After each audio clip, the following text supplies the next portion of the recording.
नमस्कार, आपका स्वागत है हमारे YouTube channel engineer Sharma ji में। जैसे आप जानते हैं हम पढ़ रहे हैं मैथमेटिक्स, उसमें हम पढ़ रहे हैं पॉलिनोमियल। तो हमने क्वेश्चन से सॉल्व कर रहे हैं, तो चलिए क्वेश्चन सॉल्व करते हैं। Find the zero of the following quadratic polynomial. हमें जो 4u² प्लस 8u एक क्वाड्रेटिक पॉलिनोमियल है, इसकी डिग्री 2 है, इसके हमें जीरोस को फाइंड आउट करना है and verify the relation between zeros and coefficient. इसके जो जीरोस हमें फाइंड करेंगे हम उसके और इसके कोफिशिएंट में क्या रिलेशन है उसको भी हमें वेरीफाई करना है। तो चलिए क्वेश्चन को सॉल्व करते हैं। सबसे पहले इसके हमें निकालने हैं जीरोस। तो जीरोस निकालने के लिए सबसे पहले इसको हम जीरो के इक्वल करते हैं। 4u² plus 8u is equal to 0। अब आप देखिए इसमें दो ही टर्म दे रखी हैं, 4u² प्लस 8u। ठीक है, ए 4u² प्लस 8u दो टर्म्स हैं इसके। जैसे हम पॉलिनोमियल क्या लेते हैं हम, ax² plus bx plus c।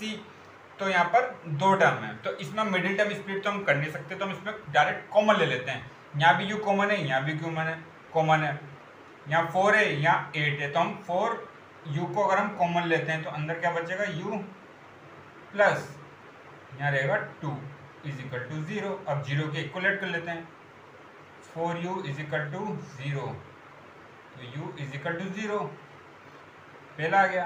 दूसरा क्या है, u plus 2 is equal to 0, तो ये कितना हो जाएगा, u इज इक्वल टू -2। अब हमारे जीरो देखो क्या मिला हमें, 0 एक तो और एक -2, ये हमें इसके जीरोस मिले हैं। पहला क्वेश्चन क्या था, find the zero of the following quadratic polynomial. तो इसके जीरो में क्या मिलेगा, तो 0 मिला है और एक -2 मिला है।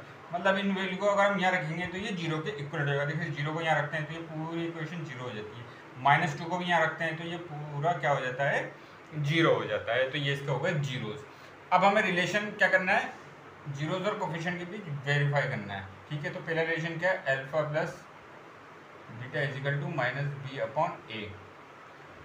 अल्फा बीटा क्या है यहाँ पर, 0 प्लस -2। ठीक है, अल्फा की वैल्यू 0, बीटा की वैल्यू -2 माइनस b। अब देखिए यहाँ -b क्या है, 4x² plus 4u² plus 8u है। तो इसको अगर हम कंपेयर करेंगे तो ये क्या हो जाएगा, ax² प्लस bx। तो b की वैल्यू कितनी है, 8, तो माइनस b की वैल्यू कितनी है, 8, और a की वैल्यू कितनी है, 4। ये माइनस बाहर है इसमें, तो ये कितना हो गया, -2 इज इक्वल टू ये -2। पहला रिलेशन हमारा वेरीफाई हो गया। दूसरा रिलेशन क्या है, alpha beta is equal to c/a। Alpha कितना है, 0 इंटू -2। c तो है ही नहीं है बस टर्म में, तो c तो 0 है। ये कितना है, 4, ये कितना हो गया, 0 इज इक्वल टू 0। तो हमारी जो सेकंड टर्म है 0 इज इक्वल टू 0 हो गया, तो ये भी हमने वेरीफाई कर दिया।